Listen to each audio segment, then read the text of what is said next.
জানিয়ে রাখি বাবা, এটা আমার জীবনে একটা সৌভাগ্য। যে মন্দিরে, যে মন্দিরটাতে মানে যে আটচালাতে জন্মগ্রহণ করেছিলেন শ্রীনিবাস আচার্য, আমার সৌভাগ্য হচ্ছে সেই আটচালায় দাঁড়িয়ে পদাবলী কীর্তন শুনিয়ে এসেছি সেইখানকার ভক্তদের। আমার এটা বিরাট বড় সৌভাগ্য। এটা আমার গুরুদেবদের আশীর্বাদে হয়েছে যে বড় বড় পদকর্তাদের পাঠবাড়িতে গিয়ে গান করা, যেমন চণ্ডীদাস ঠাকুর, তারপরে আমাদের শ্রীনিবাস আচার্য, তারপরে ধনঞ্জয় পণ্ডিতের বাড়ি, লোচন দাসের পাঠবাড়ি, জ্ঞান দাসের পাঠবাড়ি, জয়দেব গোস্বামীর পাঠবাড়ি, বাসুদেব ঘোষের পাঠবাড়ি, হ্যাঁ, সব জায়গায় গান করার সৌভাগ্য আমার হয়েছে। আর ওই সমস্ত জায়গায় গান করতে গেলে আমরা যে আনন্দটা পাই, ওই আনন্দের আসর কিন্তু সারা পশ্চিমবঙ্গের কোথাও পাবো না। কেন সামনে যারা বসে থাকে তারা গান জানা শ্রোতা, তারা পদ জানা শ্রোতা, একটাও পদ ভুল, আমরা পর্যন্ত ভয় পাই, আমরা কীর্তনীয়রা ভয় পাই ওখানে গান গাইতে, কেন শ্রোতারা এত বেশি সমৃদ্ধ যে ওইখানে গান গাইতে গেলে ভেবে চিনতে গাইতে হবে। চাকন্দি গ্রামের ভক্ত খুব সুন্দর, খুব ভালো, এবং ওদের মাঘী পূর্ণিমা না, ভুল বললাম, ওদের এই পয়লা মাঘেই উৎসব হয়, ওই সংক্রান্তির সময় ওদের উৎসব হয়। আমাকে বারে বারে ফোন, আমি গিয়েছি, কিন্তু সময় সুযোগের অভাবে এখন যাওয়া হচ্ছে। যাব, নিশ্চয়ই যাব, প্রভুর কৃপা হলে যাব। তো সেই আটচালায় বসে, সেই নাট মন্দিরে বসে কোলে করে ছেলেটাকে নিয়ে লক্ষ্মী প্রিয়া বলছে, বলো তো বাবা, এই যেখানে মায়েরা গান শুনছে, ছেলে কি করে মানুষ করতে হয় আজকে দেখে নাও।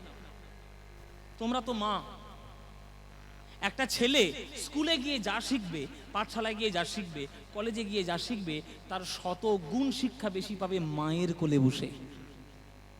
মা হচ্ছে একটা পরিপূর্ণ ইউনিভার্সিটি। মায়ের কোল থেকে সন্তান যা শিক্ষা পাবে, সেই শিক্ষাই কিন্তু পরবর্তীকালে তারা বড় হবে। তাই আপনাদের সন্তানকে গড়ে তোলার দায়িত্ব কোনো ইংলিশ মিডিয়ামের নেই, কোনো বেঙ্গল মিডিয়ামের নেই, আপনার। সন্তানরা কেমন জানেন? কাদার তালের মতো, যে ছাঁচে ফেলবেন সেই ঠাকুর বেরোবে।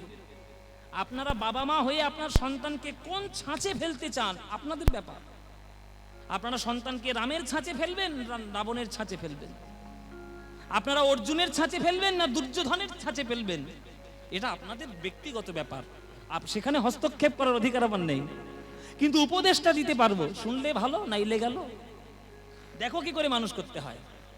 কোলে করে বসিয়ে লক্ষ্মী প্রিয়া বলছে শ্রীনিবাসকে, বলো তো বাবা, বলো, কানে কানে বলছে, বলো বাবা, বলো নিতাই নিতাই নিতাই, বলো গৌর গৌর গৌর।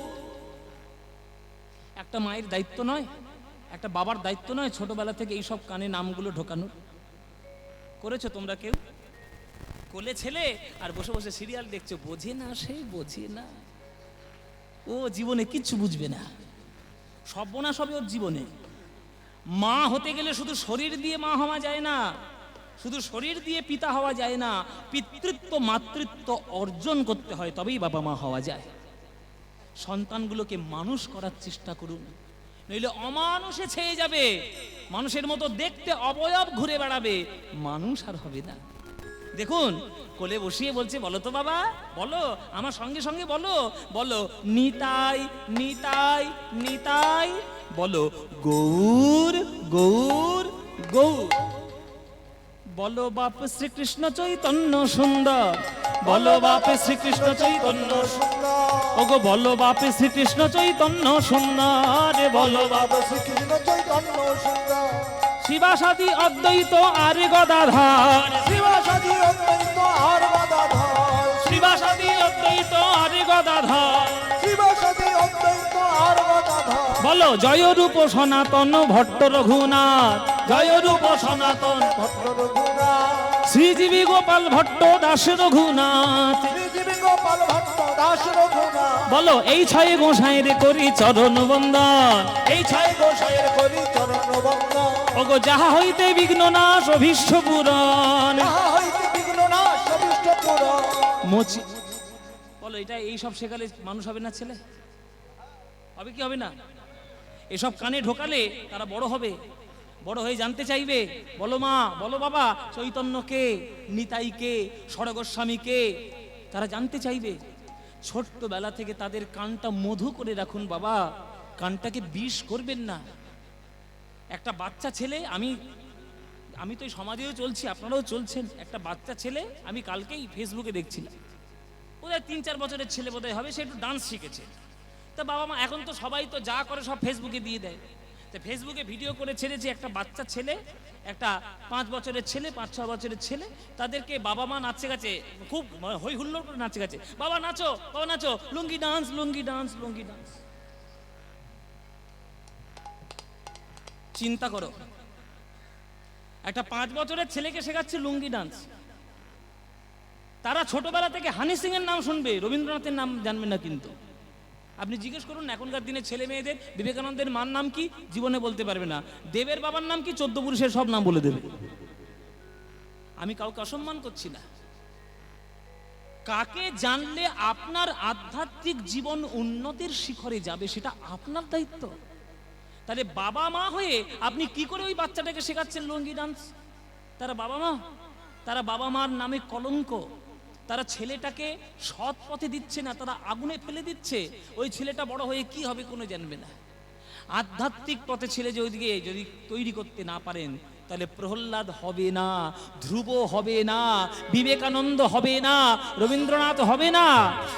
কোনোদিন গর্ব করে বলতে পারবে না আমি সোনার বাংলা, আমি তোমায় ভালোবাসি। এই বাংলা প্রেমের জায়গা, এই বাংলা গৌরের মাটি।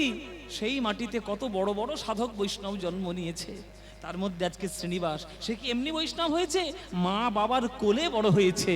সেই জন্যই মা তাকে শেখাচ্ছে, বাবা বদন ভরে জয় দাও, বদন ভরে জয় দাও, সপার সদ গৌরাঙ্গের বদন ভরে জয় দাও, সপার সদ গৌরাঙ্গের বদন ভরে জয় দাও, সপার সদ গৌরাঙ্গের জয় দিলে জয়ী হবে, সপার সদ গৌরাঙ্গের জয় দিলে জয়ী হবে, সপার সদ গৌরাঙ্গের জয় দিলে জয়ী হবে, সপার সদ গৌরাঙ্গের জয় দিলে জয়ী হবে, সপার সদ গৌরাঙ্গের জয় দিলে জয়ী, সপার সদ গৌরাঙ্গের জয় দিলে জয়ী হবে, সপার সদ গৌরাঙ্গের জয় দিলে জয়ী হবে, সপার সদ গৌরাঙ্গের জয় দিলে জয়ী হবে। বদন ভরে জয় দাও, বদন ভরে জয় দাও, বদন ভরে জয় দাও। মায়ের কোলের শিক্ষায় ধীরে ধীরে ধীরে ধীরে উন্নতি হচ্ছে শ্রীনিবাসের। 7 বছর বয়স হলো, বাবার হাত ধরে, বাবার কাপড় ধরে টেনে টেনে বলছে, ও বাবা, ও বাবা, আমায় তুমি পড়াশোনা শেখাবে না বাবা? রক্ত যাবে কোথায়? বাবারই তো রক্ত, যে নবদ্বীপে পড়াশোনা করব, পণ্ডিত হব, বেশি বেশি করে পড়বো, সে রক্ত কথা বলবে না?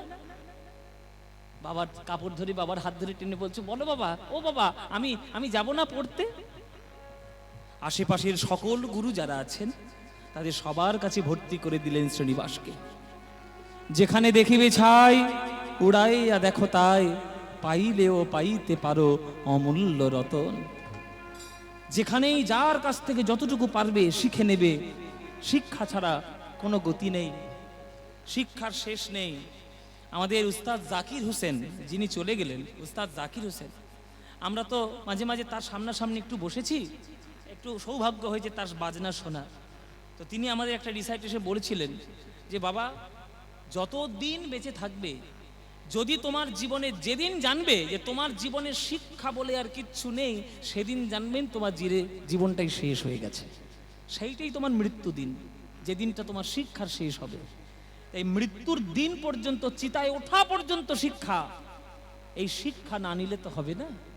এই শিক্ষা করানোর জন্য যার কাছ থেকে যেমন ভাবে পারবে শিখে নেবে। সে আমার থেকে বয়সে ছোট হলেও আমি তার কাছ থেকে শিখব।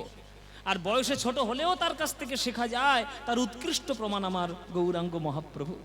একটা 7 বছরের ছেলে গোপাল, তার কাছেও শিখে মহাপ্রভু বাণী প্রচার করেছিলেন। গোপাল গুরু, গোপাল গুরু, গোপাল গুরু তাকে নাম বলেছিলেন। তাই শিক্ষা গ্রহণ করছে। আশেপাশের যত গুরু ছিল সবার কাছ থেকে শিক্ষা লাভ করে 12 বছর পার করলো, মহাপণ্ডিত হয়ে গেল শ্রীনিবাস ভট্টাচার্য। পড়াশোনা শিখেছে, পণ্ডিত হয়েছে। পণ্ডিতদের কথাবার্তা কি সাধারণ মানুষদের মতো হবে? একদিন বাবার কাছে এসেছে, আহা, এসব জীবন কি মধুময় জীবন, এসব এই জন্য লীলা এইসবগুলো শুনতে হয়, তবে ভক্ত হওয়া যায়। বাবার কাছে এসছে, এবার কথাবার্তার মধ্যে শালীনতা, ভদ্রতা, পণ্ডিত যে হয়েছে তার একটা প্রমাণ পাওয়া যাচ্ছে। বাবা, কি হয়েছে বাবা? আমি তোমাকে একটু প্রণাম করি আর একটা কথা বলবো। কি হয়েছে? না আগে প্রণামটা করি। আচ্ছা ঠিক আছে কর বাবা, কি হয়েছে বল। আমি তোমায় একটা কথা বলবো, তুমি কিছু মনে করবে না তো? না, মনে করার কি আছে, কি বল, যা বলবি বল। তুমি আমার বাবা। পাড়ার লোকেরা যদি তোমার নামে কিছু খারাপ কথা বলে, আমার কি খারাপ লাগবে না ভালো লাগবে বলো বাবা? কেন, কি বলেছে? পাড়ার লোকেরা তোমার পণ্ডিত মশাই বললে তুমি সাড়া দাও না, ভট্টাচ মশাই বললে সাড়া দাও না, নাম ধরে ডাকলে সাড়া দাও না, চৈতন্য দাস বললেই তুমি নড়ে চড়ে বসো, তখন তুমি সাড়া দাও। এই চৈতন্য দাসকে কে? তোমার চৈতন্য। কার নামে তুমি এত পাগল হয়েছো বলো? আমার বাবার নামে খারাপ কেউ বললে আমার খারাপ লাগবে না? কার নামে তুমি পাগল হয়েছো বাবা? নাম ধরে ডাকলে তুমি সাড়া দাও না, তুমি চৈতন্য দাস বললে সাড়া দাও। এই চৈতন্যটাকে আমায় আজকে জানতে হবে। গঙ্গাধরের চোখের কোণ থেকে জল পড়ছে। ওরে শ্রীনিবাস রে, আমি যে চৈতন্যের নামে পাগল হয়েছি, সেই চৈতন্যকে যে একবারে দেখবে সেই তো আমার মতো পাগল হয়ে যাবে। আমার চৈতন্য কি জানিস? আমার গৌর রতন করে যতন রাখবো হিয়ার মাঝে, গৌর ভূষণ করব ধারণ, আমার যেখানে যেমন সাজে। আমার গৌর রতন করে যত রাখতে মরি হৃদয়ে মাঝে, গৌর ভূষণ করব ধারণ যেখানে। সবাই করে যদি এই গানটি শুনবেন মায়েরা বাবারা, এসব পদ এসব গান আমাদের বাংলার কীর্তন জগতের এক একটা রত্ন। আমাদের দুর্ভাগ্য যে আমরা কীর্তন গানকে এখনো পর্যন্ত মনোরঞ্জনের গান বলে মনে করেছি। কীর্তন যে একটা সাধনা, এটা আমরা মনে করতে পারিনি। আমার গৌর রতন করে যতন রাখবো হিয়ার মাঝে, গৌর ভূষণ করব ধারণ, যেখানে যেমন সাজে। আমার গৌর বরণ ফুলের ঝাপা,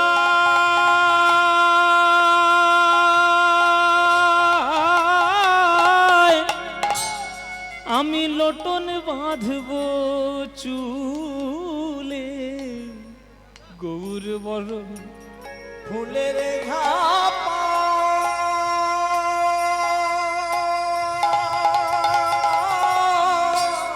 লোটন বাঁধব চুলে, আর গৌর বলে গরব করে আমি পথে যাব চলে।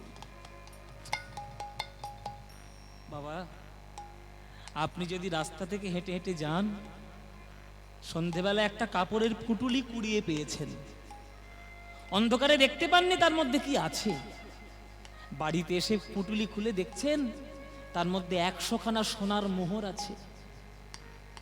কেউ যদি অযাচিত ধন রাস্তার মধ্যে সোনার মোহর কুড়িয়ে পায়, সে কি পরের দিন সকালবেলায় পাড়ার লোককে দেখিয়ে বেড়াবে মোহর পেয়েছি, মোহর পেয়েছি, মোহর পেয়েছি বলবে?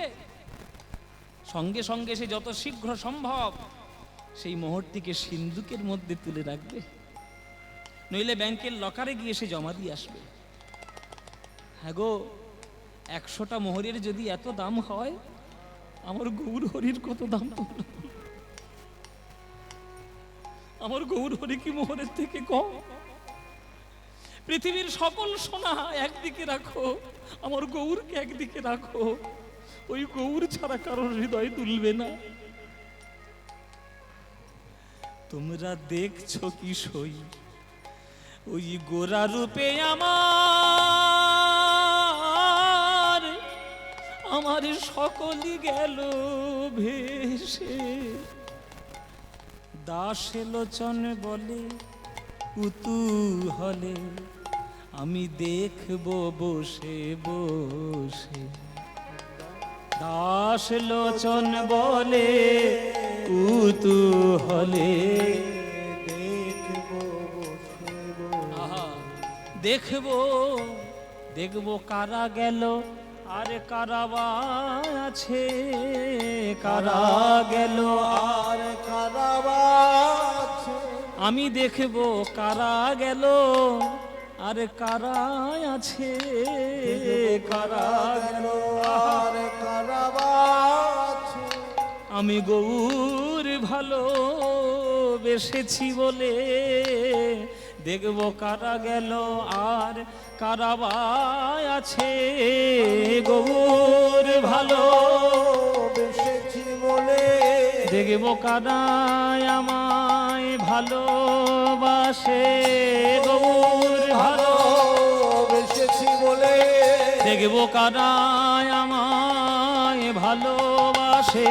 গৌর ভালো বেসেছি বলে দেখবো কারা আমায় ভালোবাসে।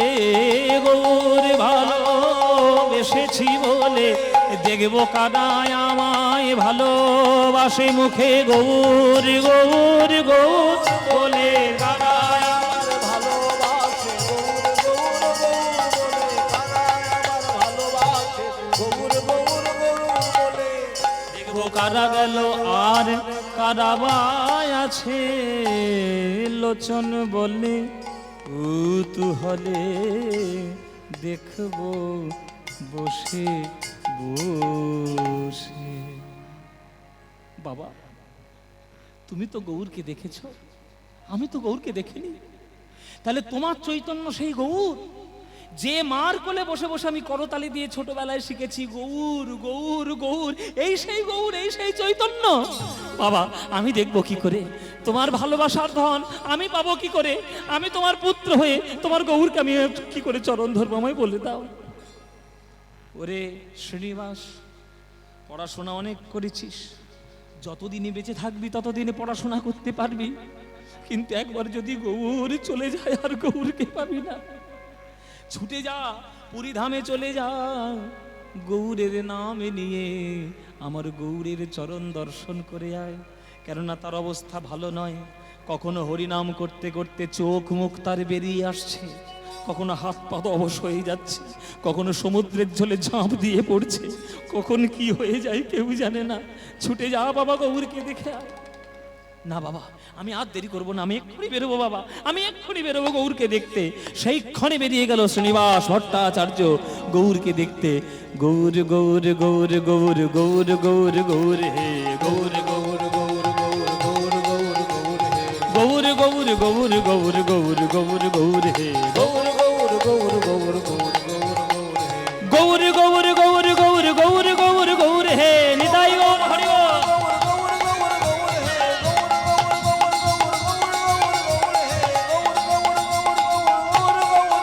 গৌর হে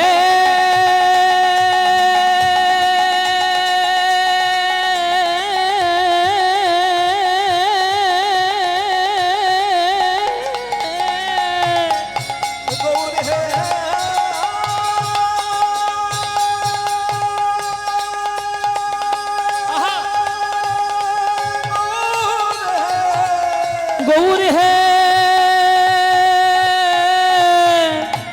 আমার গৌর হে আমার গৌর হে গৌর গৌর গৌর গৌর গৌর গৌর গৌর হে গৌর গৌর গৌর গৌর গৌর হে গৌর গৌর গৌর। গৌর গৌর গৌর হে। ও ভাই, ও ভাই, আরে তুমি এত হন্তদন্ত হয়ে ছুটে ছুটে কোথায় যাচ্ছ গো? বলে আমি পুরী ধামে যাচ্ছি। পুরী ধাম? তো জগন্নাথ কি পালাচ্ছে নাকি? এত ছুটে ছুটে যাওয়ার কি আছে? আরে ধীরে ধীরে যাও, আনন্দ করে যাও। আরে পুরীতে যাচ্ছ, এত আনন্দ করে তাড়াহুড়ো করার কি আছে? ধীরে ধীরে যাও। বলে আমি কি শুধু জগন্নাথকে দেখতে যাচ্ছি ভাই, আমি আর একজনকে দেখতে যাচ্ছি। কাকে? শ্রীকৃষ্ণ চৈতন্য মহাপ্রভুকে। হ্যাঁ, কাকে দেখতে যাচ্ছ বললে? কেন মহাপ্রভুকে? মহাপ্রভু? ও আচ্ছা। মাথাটা নিচু করে নিল। শ্রীনিবাসের মনে সন্দেহ হলো, প্রভুর নাম শুনলে তুমি মাথাটা এরকম করে নিচু করে নিলে কেন? বলে কেন নিচু করে নিলাম? ওই দেখো এক বট গাছের তলায় বাবাজি বসে বসে কাঁদছে, ওই বাবাজির কাছে বসে তুমি গিয়ে খোঁজ নাও কেন আমি মাথা নিচু করলাম। বাবাজি, ও বাবাজি, তুমি কাঁদছো কেন? কি হয়েছে?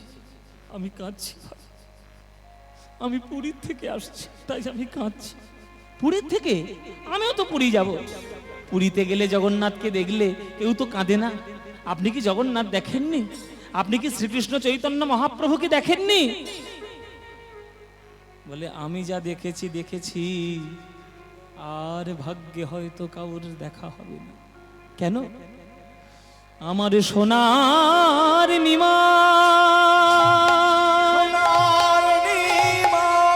শ্রীকৃষ্ণ চৈতন্য মহাপ্রভু এই জগতে না, এই জগতে ছেড়ে তিনি চলে গেছে। প্রভু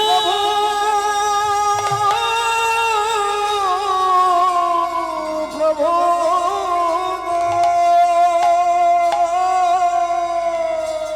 গৌর হে,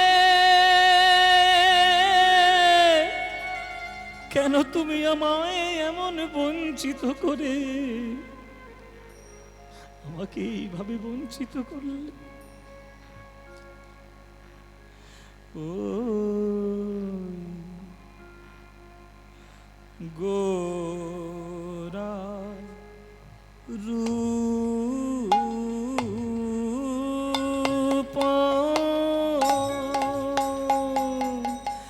লাগি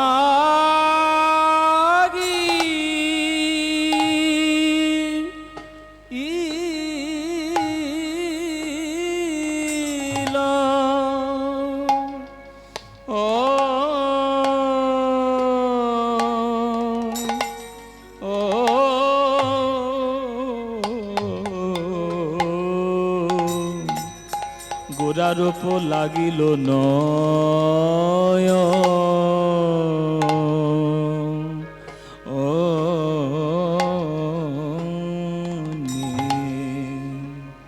ও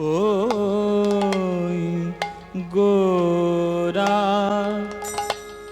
রূপ, আমি আর যে পাশ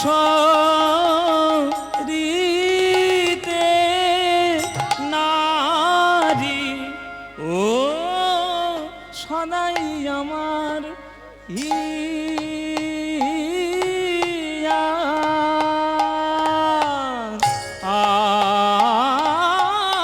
জাগে, আরে যে পাশরিতে নারী সদাই আমার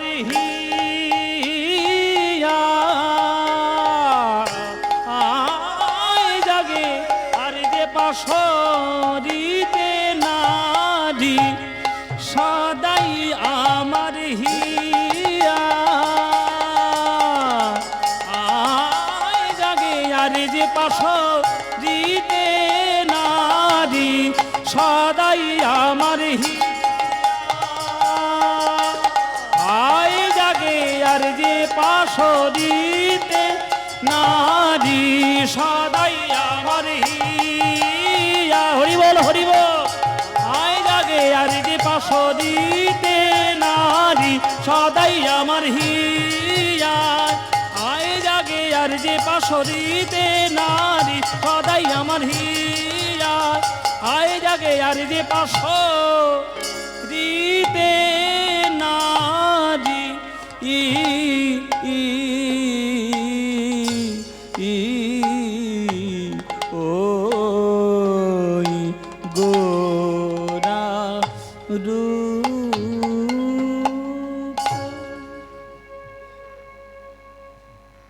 এই হচ্ছে কীর্তন,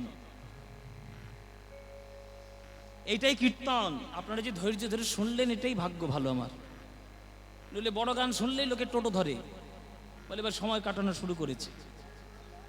কি করব বাবা, এখনকার তো অধৈর্যের জীবন, তাই কীর্তনের কাছে বড় গান কেউ শুনতে চায় না। যাক, আমরা গুরুর কাছে দু একটা গান তবু একটু শেখার চেষ্টা করেছি। আর আজকে গাইতাম না, আপনারা এত সুন্দর করে সন্ধেবেলা থেকে আমার গানটা শুনছেন, এত ধৈর্য ধরে শুনছেন, ওই জন্য আমার গাইতে ইচ্ছে হলো, তাই গাইলাম। হ্যাঁ, ভজন হবে তো, হবে হবে, নিশ্চয়ই ভজন করব। একটু ধৈর্য ধরে বসো বাবা, পালাটা করে নিয়ে ভজন গান গিয়েই আমি গানটা শেষ করব, নিশ্চয়ই গাইব। সব ধরনের শ্রোতা আছে, সবারই মনস্কামনা পূর্ণ করতে হবে। কেউ ক্লাসিক্যাল শুনতে এসছে, কেউ বড় তাল শুনতে এসছে, কেউ ভজন শুনতে এসছে, সবারই শোনাবো। একটু ধৈর্য ধরে বসতে হবে শুধু। গোরা রূপ লাগিল নয়নে, কিবা দিবা কিবা নিশি, শয়নে স্বপনে। এটাও একটা অংশ আছে, সেটা গাইছিল বাবা, পালাবে সব।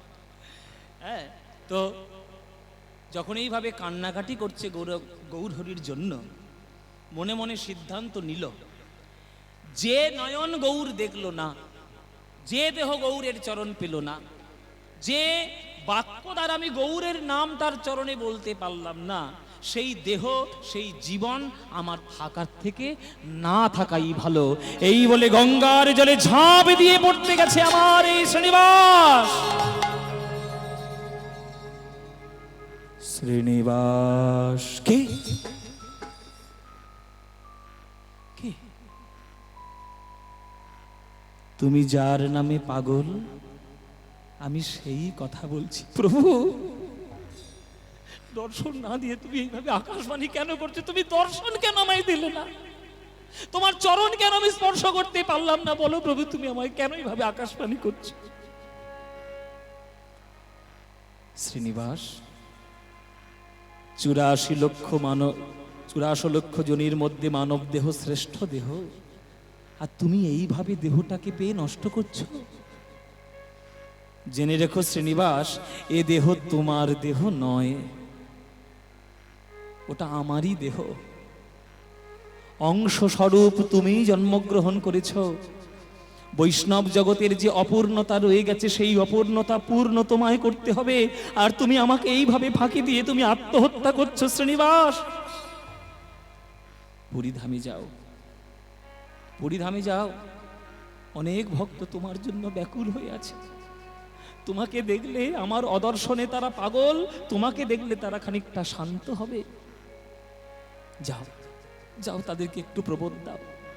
আমি তোমায় আশীর্বাদ করি, আমারই অংশ স্বরূপ তুমি জন্ম নিয়েছ। আজ থেকে বৈষ্ণব জগতে তোমার যা গুরুত্ব থাকবে, আমার সম গুরুত্ব তোমাকেই দেওয়া হবে। যাও, পুরীধামে যাও, আর দেরি করো না। চলেছে পুরীধামে। পুরীধামে যখন প্রবেশ করলো, পুরীধামে যখন প্রবেশ করলো আজ শ্রীনিবাস ভট্টাচার্য, সবাই পুরীর ভক্তরাজ উজ্জীবিত হয়ে উঠলেন। গৌরের মতো দেখতে, গৌরের মতো কথা, গৌরের মতো বাণী, ওই দ্বিতীয় গৌরে এসেছে বলে মনে হয়। সবাই ছুটে গিয়ে শ্রীনিবাসের চরণে আছাড় রেখে লুটিয়ে পড়ল। এই যে গৌর, গৌর এসছে, গৌর এসছে, আমাদের গৌর এসছে। শ্রীনিবাস, শিগগির তুমি আমাদের গদাধরের আশ্রমে যাও। গদাধর নইলে প্রাণে মরে যাবে, তুমি গদাধরকে গিয়ে দর্শন দিয়ে এসো। সঙ্গে সঙ্গে গেলেন গদাধরের আশ্রম। সেটা কোথায়? টোটা গোপীনাথের মন্দির। টোটার গোপীনাথ, আইটোটা বলে একটা মন্দির আছে, টোটা গোপীনাথের মন্দির বলা হয়। সেইখানে সেবার দায়িত্বে গদাধর থাকতেন। আর প্রত্যেক দিন সন্ধ্যাবেলায় মহাপ্রভু গিয়ে তার কাছে শ্রীমদ্ ভাগবত পাঠ আস্বাদন করতেন। তার কাছে গিয়েছে গদাধর। গদাধর শ্রীনিবাসকে গৌর রূপে পেয়ে প্রাণের মধ্যে জড়িয়ে ধরলেন। শ্রীনিবাস, একবার আমার সামনে বসো শ্রীনিবাস, তোমাকে দুটো ভাগবতের শ্লোক শোনাই, মনে করবো আমার গৌরকে যেন শ্লোক শোনাচ্ছি। সেই শ্লোক আস্বাদন করলেন গদাধরের মুখে। শ্রীনিবাস বলছে, গদাধর প্রভু, একবারও আপনি গ্রন্থের দিকে তাকালেন না, অনর্গল শ্রীমদ্ ভাগবতের শ্লোক বলে গেলেন। তাহলে আপনার কি ভাগবত মুখস্থ? হ্যাঁ বাবা, যখন আমার কাছে গৌর ভাগবত শুনতে আসতো, আমি তাকে ভাগবত পাঠ করে শোনাতাম। আমার ভাগবত পাঠ শুনে গৌরের নয়ন জলের বিরাম থাকতো না, আর তার নয়ন জল দেখে আমারও নয়ন জলের বিরাম থাকতো না। নয়নের বিন্দু বিন্দু জল ওই পুঁথির উপরে পড়ে পুঁথির কালি মুছে গেছে। ওই গৌরীকে শোনানোর জন্য শ্রীমদ্ ভাগবত আমার সম্পূর্ণ মুখস্থ রয়েছে। তোমাকে শোনালাম, মনে হলো যেন গৌরীকে শোনালাম। এসো এসো, তোমাকে আজকের পবিত্র জায়গা দেখাই। পবিত্র জায়গা কোনটা? সমুদ্রের ধারে নিয়ে গেলেন, স্বর্গদ্বার শ্মশানের পাশে হরিদাস ঠাকুরের সমাধিতে নিয়ে গেলেন। ওগো শ্রীনিবাস, একবার প্রণাম করে নাও। মহাপ্রভুর নিজ হাতে দ্বারা বালি খুঁড়ে নিজের হাতেই সমাধি দিয়েছিল জগন্নাথের কাছে। এই সমুদ্রের তীরে হরিদাসকে, হরিদাস যে সৌভাগ্য পেয়েছে, আমাদের বৈষ্ণব জগতে এই সৌভাগ্য কেউ পায়নি। এই কৃপা করো মোরে, এই কৃপা কর মোরে, আমার ঠাকুর হরিদাস গো। এই কৃপা করো মোরে ঠাকুর হরিদাস গো। জনম জনম যেন হই বৈষ্ণবের দাস গো।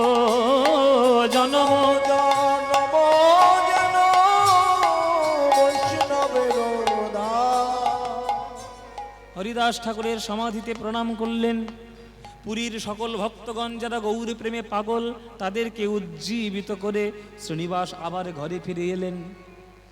গঙ্গাধর বলছে, ঘরে কেন এলি? ঘরে কেন এলি? সংসার তোর জন্য নয়, জীবনে সব কিছু করতে পারবি। জগতের সর্বশ্রেষ্ঠ প্রেম হচ্ছে বৃন্দাবনের ব্রজ প্রেম। ঘর এখন তোর জায়গা নয়, চলে যা বাবা, আমি তোর বাবা, আমি তোর আজ্ঞা দিলাম। মধুময় বৃন্দাবনে গমন কর, মধুময় বৃন্দাবনে চলে যা। রাধা গোবিন্দের চরণাশ্রিত হ, গোবিন্দের ভজন কর। গোবিন্দের চরণের কৃপা পেলে মানবী জীবন ধন্য হয়ে তুই হীরের মতো চকচক করবি। যা, চলে যা। চলেছে আজ শ্রীনিবাস ব্রজের পথে, গোঠের রাখা বলে দে রে। গাইব না বাদ দেব? হ্যাঁ, বৃন্দাবনে বাঙালিরা যখন যায় তখন বাঙালির গান গেয়ে গিয়ে যায়। এই গান কার লেখা মায়েরা? কাজী নজরুল ইসলাম। এই গানটা লিখেছে বলে নজরুল ইসলামের জাত গেছে? তোমরা শুনছো বলে জাত গেছে? আমরা তো গাইছি, আমাদের জাত গেছে? আগে মানুষ হও, দাড়ি পরে রাখবে, আগে মানুষ হও। শিখা ধুতি পরে রাখবে, আগে মানুষ হও। যারা জগতে কাজ করতে এসছে তারা কাজ করে চলে গেছে বাবা, আর আমরা শুধু জগতের অক্সিজেন নষ্ট করতে এসছি আর খাদ্যগুলো নষ্ট করতে এসছি। আমরা জগতের নষ্টের জন্য এসছি আর তারা কাজ করার জন্য এসছে। তাদের মধ্যে একজন নজরুল ইসলাম, আমার খুব প্রিয় কবি। নজরুল ইসলামকে আমি এত ভালোবাসি, তার রচনার মধ্যে যে প্রেম খুঁজে পাওয়া যায়, ওই রকম প্রেম আহা আর কোথাও পাবেন না। আমাদের বাঙালিদের 14 পুরুষের সৌভাগ্য ভালো যে নজরুল ইসলাম আমাদের বাংলায় জন্মগ্রহণ করেছে। গোঠের রাখাল বলে দে রে, কোথায় বৃন্দাবন,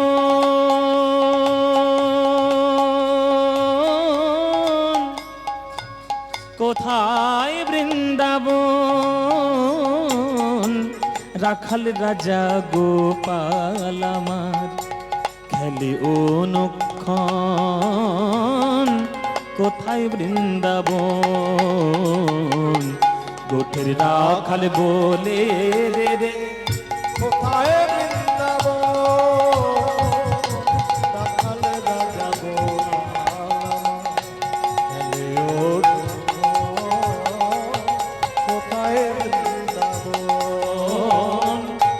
কোথায় বৃন্দাবন। দিনে রাতে মিলন রসে চাঁদ হাসে রে চাঁদের পাশে। দিনে রাতে মিলন রসে চাঁদ হাসে রে চাঁদের পাশে। যেথায় পথের ধুলায় ছড়িয়ে আছে, পথের ধুলায় ছড়িয়ে আছে শ্রীহরিচন্দন। কোথায় বৃন্দাবন। গোঠের রাখাল বলে দে রে কোথায় বৃন্দাবন। রাখাল রাজা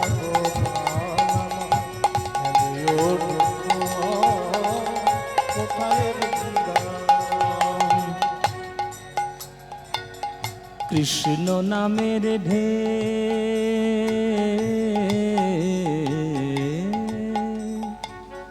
কৃষ্ণ নামের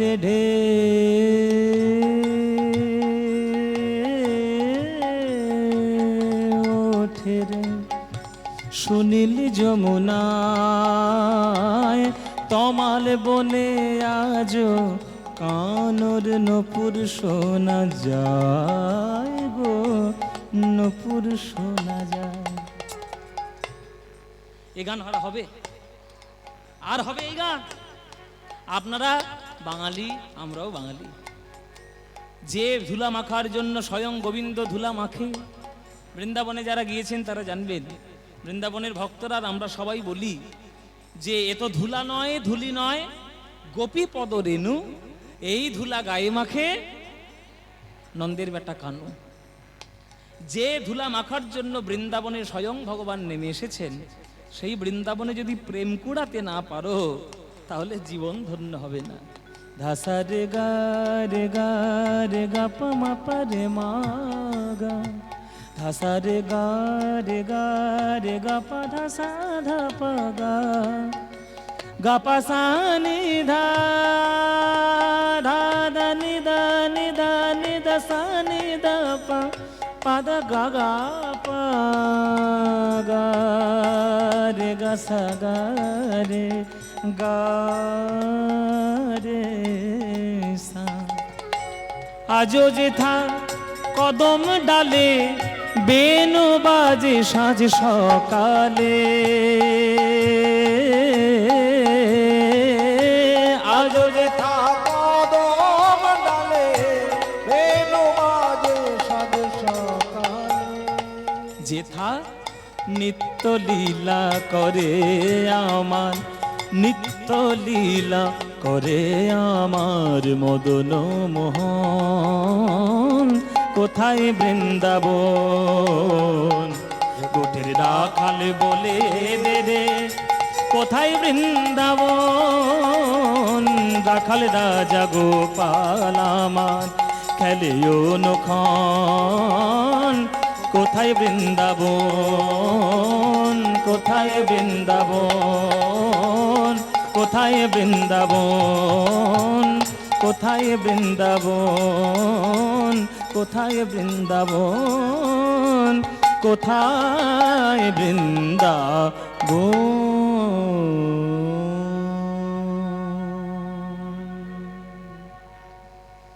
সবাই বলবেন, বলুন বৃন্দাবন ধাম কি, বৃন্দাবন ধাম কি, বৃন্দাবন ধাম কি। শ্রীমতী রাধা রানী কি, শ্রীমতী রাধা রানী কি, श्रीमती राधा रानी की। बोलो प्रेम से राधे राधे, बोलो राधे राधे, बोलो राधे राधे। वृंदावनं सखी भुववितनोति कीर्तिं यद देवकी सुतपदाम्बुजलब्धलक्ष्मी गोविन्द वेणुमनमत्तमयूरनृत्यं प्रेक्षादिशान्य परतान्य समस्त सत्वम्।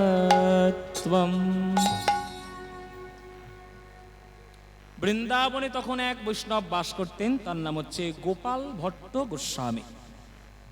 কি বললাম আমি?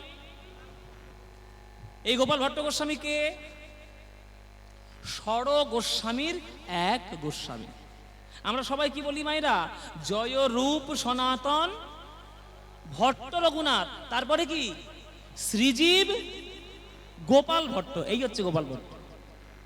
এই গোপাল ভট্টের বাড়ি কোথায়? এই গোপাল ভট্টের বাড়ি ছিল দক্ষিণ ভারত। শ্রীরঙ্গম বিষ্ণু মন্দিরে যখন মহাপ্রভু চাতুর্মাস্য ব্রত করেছিলেন, তখন এই গোপালের সেবায় দ্বারা তিনি সন্তুষ্ট হয়েছিলেন। তার সেই বিষ্ণু মন্দিরের সেবায় যিনি ছিলেন তার নাম হচ্ছে বেঙ্কট ভট্ট। সেই বেঙ্কট ভট্টের পুত্র হচ্ছে গোপাল ভট্ট। তা মহাপ্রভু তার সেবায় খুব সন্তুষ্ট হয়ে বলেছিলেন, গোপাল পড়াশোনা কর, তোদের দক্ষিণ ভারতে যেসব শাস্ত্র আছে এরকম উত্তর ভারতে এরকম শাস্ত্র নেই, তুই সব শাস্ত্রগুলো পড়বি, পড়ে আমাদের জন্য সংকলিত করে তুই বৃন্দাবনে নিয়ে যাবি। তারপরে মহাপ্রভু চলে গেলেন আমার পুরীধামে। ততদিনে গোপাল ভট্ট মহাপ্রভুর আজ্ঞায় সকল শাস্ত্রের সার করে তিনি হরি ভক্তি বিলাস গ্রন্থ রচনা করলেন। আর সেই হরি ভক্তি বিলাস গ্রন্থ নিয়ে আজ বৃন্দাবনে তিনি হাজির হলেন গোপাল ভট্ট গোস্বামী। তাই শ্রীনিবাস যখন প্রবেশ করবে, যেদিন বৃন্দাবনে প্রবেশ করবে, তার আগের দিন রাত্রির বেলায় স্বয়ং মহাপ্রভু গোপাল ভট্টকে স্বপ্ন দিলেন। গোপাল প্রভু স্বপ্নে দেখা দিয়েছ, নিশ্চয়ই কোনো উদ্দেশ্য আছে। নিশ্চয়ই উদ্দেশ্য তো আছে। শোন গোপাল, আগামীকাল আমার অংশ স্বরূপ শ্রীনিবাস ভট্টাচার্য তোর আশ্রমে প্রবেশ করবে। তুই বাবা তাকে দীক্ষাটা দিয়ে দিস, আমি তোকে আজ্ঞা দিয়ে গেলাম। তো ছাড়া কিন্তু কেউ তাকে দীক্ষা দেবে না। তাই শ্রীনিবাস ভট্টাচার্য যে প্রবেশ করেছেন বৃন্দাবনে, আজ গোপাল ভট্ট দুহাত বাড়িয়ে দাঁড়িয়ে রয়েছেন কখন শ্রীনিবাস প্রবেশ করবে। ছুটে গিয়ে জড়িয়ে ধরেছে, ওরে শ্রীনিবাস বলে বুকের মধ্যে। চিনতে কোনো অসুবিধা নাই, যেহেতু গৌরের মতোই দেখতে। বুকে জড়িয়ে ধরে বলছে, শ্রীনিবাস তোমাকে দীক্ষা দেব আমি, প্রভু আমায় কাল রাত্রে আজ্ঞা দিয়ে গিয়েছেন। সেই গোপাল ভট্টের কাছে দীক্ষিত হয়েছিলেন শ্রীনিবাস ভট্টাচার্য। দীক্ষা গ্রহণ করলেন। তারপরে জীব গোস্বামীর চরণে গেলেন। জীব গোস্বামীর চরণ প্রান্তে গিয়ে তিনি শ্রীমদ্ ভাগবত পাঠ শিখলেন। জীব গোস্বামীকে রূপ সনাতন গোস্বামীর ভাইপো। ওনার মতো এক বিদগ্ধ পণ্ডিত, ওনার মতো ভাগবতের টিকাকার, ওনার মতো ভাগবত ব্যাখ্যাকার ভারতবর্ষে আর দ্বিতীয়টি হয়েছে বলে আর কেউ কখনো মনে করতে পারবে না। সেই শ্রী জীব গোস্বামীর চরণে বসে শ্রীমদ্ ভাগবত পাঠ শিখলেন। আর জীব গোস্বামীর চরণে রাধা গোবিন্দের ভজন শিক্ষা লাভ করলেন। বলে কেহ বহু অঙ্গ সাধে, কেহ সাধে এক অঙ্গ, সাধিতে সাধিতে ওঠে প্রেমের তরঙ্গ। বৃন্দাবনের কার্য সমাধা করলেন, প্রেম লাভ করলেন, রাধা গোবিন্দের সেবা করলেন। গোপাল ভট্ট গোস্বামীর চরণে দীক্ষা লাভ করে আজ শ্রীনিবাস ভট্টাচার্য আবার ফিরে এলেন বাংলায়, এলেন জাজিগ্রামে এসে হাজির হলেন। জাজিগ্রাম কোথায়? জাজিগ্রাম হচ্ছে একদম কাটোয়ার পাশে। আপনারা যদি বর্ধমান স্টেশনে নেমে কাটোয়া লোকাল পাওয়া যায়, কাটোয়া লোকাল ট্রেন আছে। ওই কাটোয়া লোকালে উঠে আপনি যদি কাটোয়ার দিকে যান, ওই কাটোয়ার ঠিক আগেই পড়বে জাজিগ্রাম। একদম রেল লাইনের ধারে বটগাছের তলায় শ্রীনিবাস আচার্যের পাঠ এইখানেই রয়েছে। আমারও সেখানে দর্শন সৌভাগ্য হয়েছে। হ্যাঁ, আপনারাও গিয়ে দর্শন করবেন। সেই জাজিগ্রাম এসে হাজির হয়ে গেলেন শ্রীনিবাস ভট্টাচার্য। ঠিক তখন একটা ঘটনা ঘটলো বাংলায়। কি ঘটনা ঘটলো? ঘটনা ঘটলো বাংলার মধ্যে সকল বৈষ্ণবদের গ্রন্থগণ তারা বৃন্দাবন থেকে আসতে শুরু করলো বাংলায়। আপনারা সবাই জেনে রাখুন, ইসলাম ধর্মের প্রত্যেকটি শাসক যারা দিল্লিতে বসেছে, মুখে তারা যত বড় বড়ই কথা বলুক, ভেতরে ভেতরে চেষ্টা করেছে সকল হিন্দুদেরকে কি করে কাফের বানানো যায়। এটা তাদের চেষ্টা ছিল, এটা সত্যি বাবা। কে মানবে না মানবে আমার দেখার দরকার নেই। তাদের প্রত্যেকের গোপনে গোপনে চেষ্টা যে ভারতবর্ষের মন্দির কি করে ধ্বংস হবে, ভারতবর্ষের শাস্ত্র কি করে পোড়ানো যাবে, আর ভারতবর্ষের হিন্দুদেরকে কিভাবে মুসলমান বানানো যাবে। এইটা তাদের ভেতরে ভেতরে প্রচেষ্টা ছিল। তাই তারা উত্তর ভারতে যেভাবে শাসন করেছে, দক্ষিণ ভারতে কিন্তু অতটা করতে পারেনি, কেননা দক্ষিণ থেকে উত্তরটা অনেকটা দূরে। ওই জন্য দিল্লির মসনদে বসে তাদের সবসময় ইচ্ছা ছিল যে এই কাণ্ডটি কি করে করবে। আপনারা সবাই জানেন যে নালন্দা বিশ্ববিদ্যালয়ের এত গ্রন্থ ছিল যে সেই পুঁথির পাতা পড়াতে পড়াতে তাদের সেনাদের খাদ্য রসদ তৈরি করতে 6 মাস শুধু পুড়তে লেগেছে, এত পুঁথি ছিল। 6 মাস শুধু বই পুড়িয়েছে, কাঠফাট কিচ্ছু পড়ায়নি, শুধু বই পুড়িয়েছে। আমাদের ভারতবর্ষ সাহিত্যে, সংস্কৃতিতে, আধ্যাত্মিকতায়, সঙ্গীতে সর্বশ্রেষ্ঠ ছিল, এখনো সর্বশ্রেষ্ঠ আছে, চিরকাল সর্বশ্রেষ্ঠ থাকবে। যে ভারতবাসী, যে মূর্খ ভারতবাসী এখনো পর্যন্ত ভারতকে চেনেনি, তার ভারতে থাকার কোনো অধিকারই নেই। অন্য জায়গায় গিয়ে ডুবে মরুক, কেননা ভারতবর্ষকে সে চেনেনি। এই ভারতের মহাসাগরে, মহামানবের সাগর তীরে তোমরা এখনো ভারতকে চেনো না। তাই সেই ভারতবর্ষের গ্রন্থগণ বৈষ্ণবরা মনে মনে ভাবলেন, দিল্লি থেকে বৃন্দাবন বেশি দূর নয়। কোন সম্রাটের যদি মনে হয় যে বৃন্দাবনে আক্রমণ করে সব শাস্ত্র মুছে দেবো, বৈষ্ণবদেরকে হটিয়ে দেব, তখন কি হবে? আমাদের রচিত শাস্ত্র, আমাদের সাধনার ধনগুলো নষ্ট হয়ে যাবে। তাই কি করলো? গরুর গাড়ি ভর্তি করে কাগজের ওই পুঁথিপত্র, তালপাতার পুঁথিপত্র কাঠের পেটিতে বন্দি করে সব বাংলায় পাঠিয়ে দিতে শুরু করলো। কেননা মহাপ্রভুর প্রভাবে, বৈষ্ণবদের প্রভাবে বাংলায় কিন্তু অতটা প্রভাব ছিল না। ওই শাস্ত্র পুড়িয়ে দেওয়ার ভয়, এটা বাংলায় ছিল না, ওটা ছিল দিল্লিতে। তাই তারা সব বাংলায় পাঠিয়ে দিতে শুরু করলো। সেই আসার পথে বৃন্দাবন থেকে গ্রন্থ আসছে বাংলায়, মাঝখানে একটা জায়গা পড়ে, তার নাম হচ্ছে বন বিষ্ণুপুর, বাঁকুড়া জেলার বিষ্ণুপুর। সেই বিষ্ণুপুরের এক রাজা ছিলেন, তার নাম হচ্ছে বীর হাম্বির রাজা। সেই বীর হাম্বির রাজা, তার রাজ জ্যোতিষী তার হাত দেখে বলেছে যে আপনার রাজ্যের পশ্চিম দিক থেকে অনেক বিরাট বড় রত্ন ভান্ডার প্রবেশ করবে। তাই বীর হাম্বির রাজা, কেমন তার স্বভাব, দিনের বেলায় যখন তিনি সিংহাসনে বসেন তিনি বিরাট বড় শাসক রাজা, আর সন্ধ্যা পার হয়ে গেলেই তিনি ডাকাতের সর্দার, বিরাট বড় ডাকাতি করবে। কেন না? বাঁকুড়া হলে, বাঁকুড়া জেলাটা হলো বাংলা, বিহার, উড়িষ্যার বর্ডার।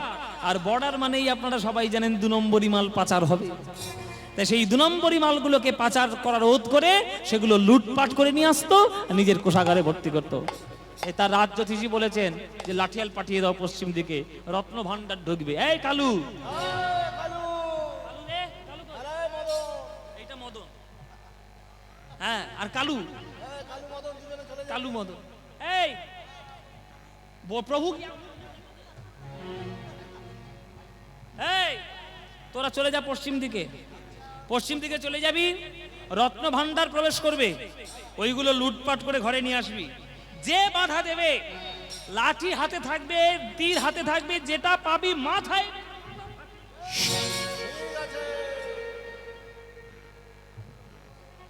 বাবা এক্ষুনি মরে গেছে।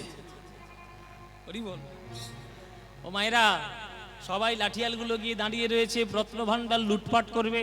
আচ্ছা, ভক্তদের উদ্দেশ্যে বলে দিই, আপনাদের সবার জন্য প্রসাদের ব্যবস্থা আছে। দয়া করে আপনারা দূর দূরান্ত থেকে সকল ভক্তগণ যারাই এসেছেন প্রসাদ গ্রহণ করবেন। ভক্তকে, যে ভক্তের গৃহে আপনারা এসেছেন তাকে সর্বাঙ্গীন কল্যাণ কেমন আপনারা করে যাবেন। আপনাদের মনের বাসনার জন্য কীর্তন শোনাচ্ছে, শরীরের ক্ষুধা মেটানোর জন্য খাদ্যের ব্যবস্থা আছে, প্রসাদের ব্যবস্থা আছে, আপনারা প্রসাদ গ্রহণ করবেন। সেই রাস্তায় যখন এবার ঢুকছে তখন সেই লাঠিয়ালরা মেরে তাড়িয়ে দিয়েছে। আরে রে রে রে রে রে রে,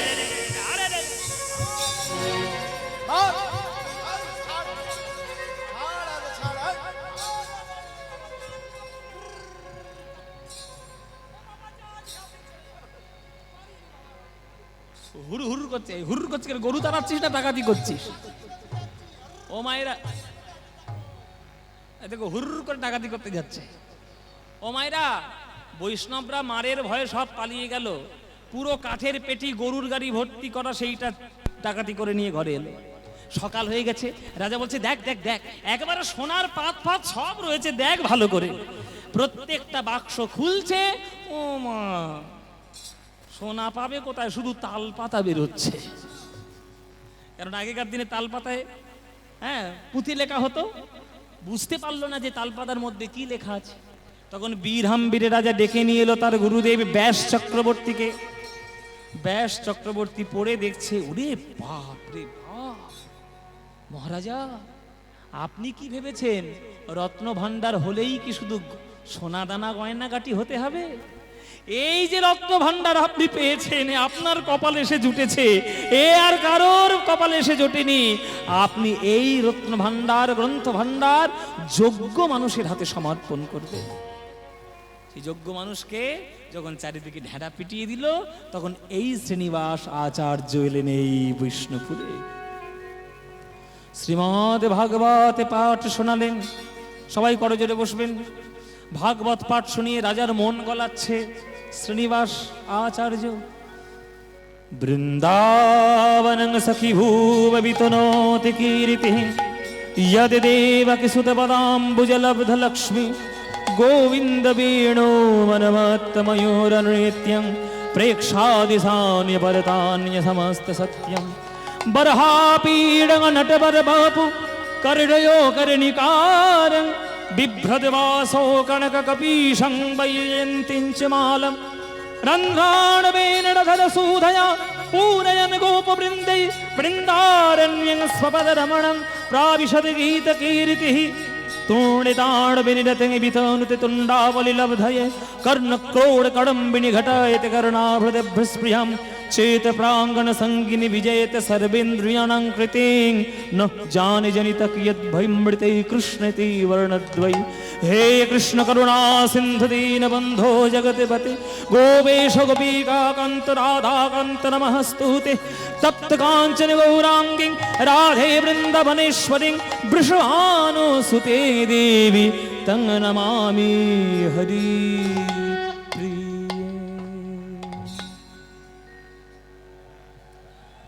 এমন নয়নের জলে মধুর কণ্ঠে শ্রীমদ ভাগবত শুনিয়েছে যে বীরহাম্বীর রাজা অর্থ ছাড়া কিছু বোঝে না, আজ সিংহাসন থেকে ছুটে এসে গুরুর চরণে পড়েছে পরমার্থ লাভ করার জন্য নয়ন জলে কাঁদছে।